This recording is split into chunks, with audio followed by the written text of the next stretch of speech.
ప్రారంభం చేసిన చెప్పే సంఖ్యగా మొదలెట్టారు కరోనా వచ్చినప్పుడు. ఈ మధ్య ఇంటికి వెళ్ళి గ్రామంగా ఈ కార్యక్రమాన్ని ముందుకు తీసుకెళ్తూ 95 కార్యక్రమాల వరకు ఆయన తోచినట్టుగా నిర్వహిస్తూ వచ్చారు. ఆ తర్వాత నుంచి హైదరాబాద్ రావడం, వారి గురువు గారి గారితో కలిసి ఈ రామనామాన్ని హైదరాబాద్లో ప్రారంభించడం, అది అమ్మవారి యొక్క మరి రాము యొక్క సంపూర్ణ అనుగ్రహం.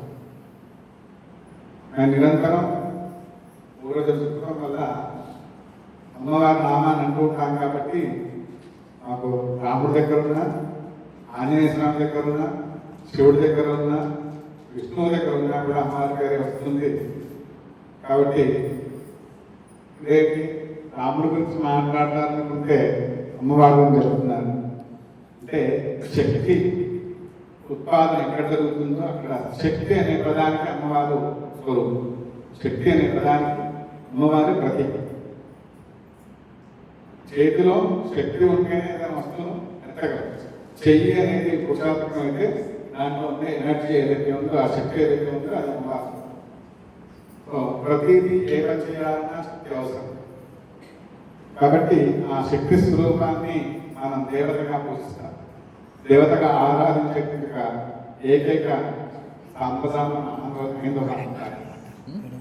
ఈ హైందవ సాంప్రదాయంలో ఉన్నటువంటి చైతన్యమే శక్తి. చైతన్యం ఎక్కడ ఉంటుందో అక్కడ అమ్మవారు ఉన్నట్లే.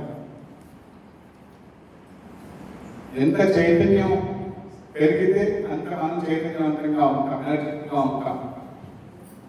కాబట్టి ఆ శక్తి ప్రతి దగ్గర కూడా శక్తి పురుష రూపంలో ఉంటుంది.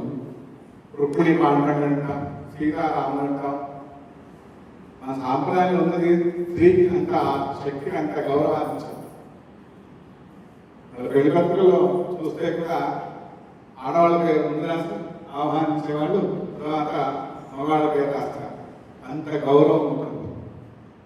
అటువంటి శక్తి స్వరూపాన్ని ఇక్కడంతా కనిపిస్తోంది, శక్తిమయంగా కనిపిస్తోంది. మీరందరూ జగన్మాత స్వరూపాలుగా ఉంది. ఆరాధితమవుతున్నాడు, ఎక్కువ మాట్లాడలేను. సాధారణంగా మైకు పట్టుకుంటే మైకాసులు అంటే పేరున్నా మైసాసులు పేరున్నా కదా, కానీ నేను మైకాసులు పట్టుకుంటూ పెట్టి కానీ సమయం లేదు. కాబట్టి ఈ శక్తి చైతన్యం ఎక్కడ జరుగుతూ ఉంటుందో అక్కడ అన్ని శుభాలు జరుగుతూ ఉంటాయి. ఎటువంటి శక్తి ఉండాలి అంటే స్వచ్ఛమైన శుద్ధమైన చైతన్య శక్తి ఉండాలి.